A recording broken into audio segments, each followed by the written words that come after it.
आते हैं। हमारा ही भारतीय जनता पार्टी ने मुझको टिकट दिया।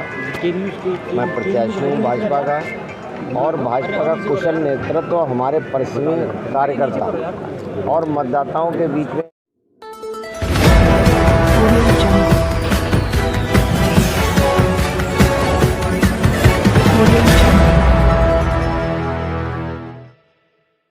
भाजपा प्रत्याशी कुंवर महाराज सिंह 4225 मत पाकर विजयी घोषित किए गए, जबकि सपा प्रत्याशी मुशक्कुर अहमद 401 वोट पाकर दूसरे स्थान पर रहे। वहीं जीत के बाद भाजपा नेताओं में जश्न का माहौल है, वहीं सपा खेमे में मायूसी छाई है। हालांकि भाजपा नेता अपने प्रत्याशी की जीत के लिए पहले से ही आश्वस्त थे। वहीं दोपहर में जैसे ही जीत की घोषणा हुई तो मौजूद भाजपा नेता खुशी से उछल पड़े। हालांकि सुबह जब से मतगणना शुरू हुई तो पहले ही राउंड के परिणाम आने पर भाजपा अपनी जीत को लेकर पूरी तरह आश्वस्त दिखी। रामपुर बरेली एमएलसी चुनाव मतगणना सुबह 8 बजे ही शुरू हो गई थी।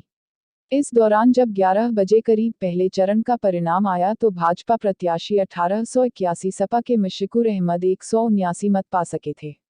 दूसरे राउंड में महाराज सिंह 3722 तो मुशक्कुर अहमद 201 मत तक पहुंचे। तीसरे और अंतिम चरण जब घोषित हुआ तो भाजपा प्रत्याशी 4227 वोटों के साथ विजयी घोषित किए गए, जिससे यह साफ है कि भाजपा का पलड़ा पहले चरण से ही भारी था। पहले चरण का परिणाम आने से भाजपा ने अपनी जीत के दावे पर मोहर लगा दी थी। वहीं इस दौरान 16 मत पाकर निर्दलीय प्रत्याशी अच्छन अंसारी तीसरे स्थान पर रहे। मतगणना के दौरान 108 मत अस्वीकृत भी किए गए। दोपहर 12:40 पर जैसे ही परिणाम घोषित किया गया, मौजूद भाजपा नेताओं ने पहले से ही खरीद कर रखी मिठाई एक दूसरे को खिलाने के साथ बधाई देना शुरू कर दिया। वहीं पहले चरण के परिणाम से सपा प्रत्याशियों को लग गया था कि उनके हाथ से चुनाव निकल गया है, इसलिए सपा के ज्यादातर नेता पहले ही वहां से चले गए थे। दोपहर में परिणाम आने के बाद भाजपा नेताओं ने जमकर जश्न मनाया। वहीं अपनी जीत के बाद कुंवर महाराज सिंह व उनके परिजनों में भी जश्न का माहौल है। जीत के बाद कुंवर महाराज सिंह मीडिया कर्मियों से मुखातिब होते हुए कहा, आते हैं। हमारा ही भारतीय जनता पार्टी ने मुझको टिकट दिया।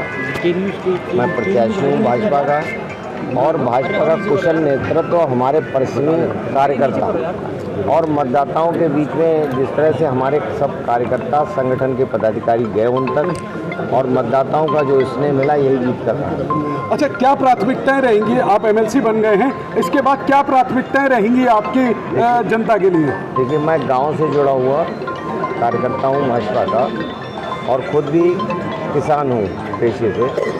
और गांव में हमारे स्कूल हैं, हमारे जो अस्पताल खुल रहे हैं, और बहुत सारी चीज़ें हैं। आदरणीय प्रधानमंत्री जी कहते हैं हर घर तक जो है शुद्ध पेयजल पहुंचना चाहिए, बिजली पहुंच ही रही है, आवास बन रहे हैं, ये सब तो, और ये सारी प्रक्रियाएं जो हैं विकास की, ये सब आगे बढ़ें। हमारे सारे जनप्रतिनिधि लगातार लगे हुए हैं, सब लोग हैं, चाहे हमारे सांसद हों, विधायक हों, हमारे चेयरमैन हैं, प्रधान हैं, ब्लॉक प्रमुख हैं, सारे लोग, इन सबके साथ सहयोग करना ये मेरी प्राथमिकता है। रामपुर में अभी तक वर्चस्व देखा गया है, समाजवादी पार्टी की ही सीटें निकली थी, आपने वो मिथ्य तोड़ा है। किस तरीके की वहाँ पे भी किस तरीके का कार्य आगे होगा?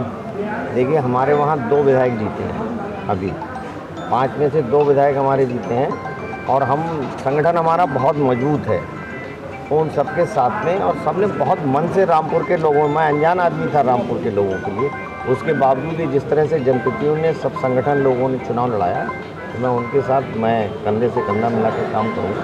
निश्चित रूप से सब अच्छा होगा। जय श्री राम जी की कृपा रहेगी। आखिरी सवाल, बरेली के लिए रोजगार को लेकर बड़ी चुनौतियां हैं, किस तरीके से आप सदन में आवाज़ उठाएंगे रोजगार की? बैठेंगे। अब मैं तो अभी पहली बार बना हूँ, इससे पहले मैं कभी ब्लॉक प्रमुख तक नहीं बना, प्रधान तक नहीं बना। वर्मा जी खड़े हैं, अभी श्यामलाल जी, आर्या जी खड़े हुए हैं, इन सब लोगों से, ये लोग 2-2 बार के, इनसे सीखेंगे कि कैसे आवाज़ उठानी चाहिए। ये लोग सिखाएंगे, मुझे सब पढ़े लिखे लोग हैं मुझसे ज़्यादा। ग्रामीण अंचल से आते हैं, ग्रामीण क्षेत्र के लोगों से हैं, ग्रामीण इलाके में खासतौर से युवाओं के लिए बड़ा प्रॉब्लम आती है शिक्षा के लेकर, रोजगार तक, तो किस तरह से बराबर ये भैया जी, जैसे पिछली सरकार में यहाँ प्राइमरी पाठशाला और जूनियर हाई स्कूलों का कायाकल्प करने का काम किया।